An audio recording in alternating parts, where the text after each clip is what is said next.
Hey everyone, and welcome back to Tutorialverse Hub. Today, we're diving into one of the simplest yet most impactful PC upgrades you can do: installing new RAM. Whether you're building a brand new rig from scratch or giving your current setup a much-needed speed boost, adding or upgrading your memory is a fantastic project for both beginners and seasoned builders. It might look a little intimidating with all the components on the motherboard, but trust me, it's easier than you think. By the end of this video, you'll be able to do this with your eyes closed. Well, almost. So let's get those components ready and jump right in. First things first, safety. Before you touch any of your precious PC components, you need to ground yourself. Static electricity is the silent enemy of computer hardware. The easiest way to do this is with an anti-static wrist strap. Just clip one end to a large, unpainted metal part of your computer case and wrap the other end snugly around your wrist. If you don't have a wrist strap, you can periodically touch the metal part of your case to discharge any static buildup. With that sorted, let's turn our attention to the motherboard. Find the RAM slots. They're the long, thin slots usually located right next to your CPU. You'll see little clips or latches at one or both ends of these slots.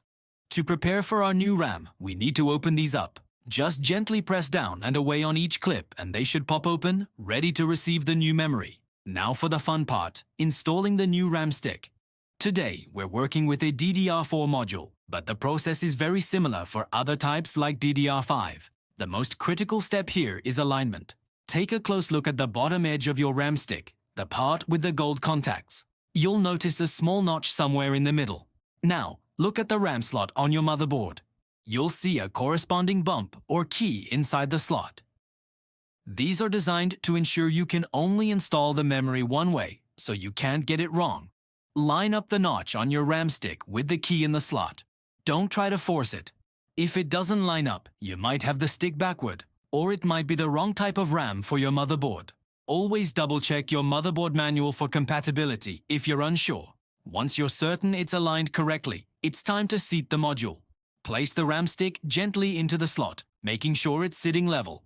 Then, apply firm, even pressure straight down on both ends of the stick simultaneously. You'll need to use a bit of force, so don't be shy, but make sure the pressure is even. As you press down, you should hear a satisfying click. That's the sound of success. This click is the clips on the sides of the RAM slot snapping back into place, locking the memory module securely. If you're installing two sticks for dual-channel mode, check your motherboard's manual for the correct slots to use. It's usually the second and fourth slots from the CPU, but it can vary. Just repeat the same process for the second stick. With the RAM installed, let's do a final confirmation. Visually inspect the clips on both ends of each RAM stick. They should be flush against the sides of the memory module, holding it tightly. There shouldn't be any gap. Give the stick a very gentle wiggle from side to side. It shouldn't move at all. A properly installed RAM module is rock solid. You can also look closely at the gold contacts. You should barely see them, as they should be fully seated deep inside the slot. If you can see a significant portion of the gold fingers, it means the stick isn't pushed in all the way. In that case, just open the clips again and reseat it, making sure to apply that firm, even pressure until you hear the clicks. And there you have it. A successful RAM installation. You've just given your computer a significant performance boost in just a few minutes. The next step is to close up your case, plug everything back in, and boot up your system. Your computer should automatically detect the new memory. You can go into your BIOS or UEFI to confirm that the system recognizes the full amount of new RAM you've installed. It's always a great feeling to see that number go up. I hope this step-by-step guide was helpful and gave you the confidence to tackle this upgrade yourself. Building and upgrading PCs is an incredibly rewarding hobby. Thanks so much for watching. If you found this video useful, please hit that like button, subscribe for more PC building content, and let me know in the comments what upgrade you're planning next. See you in the next one.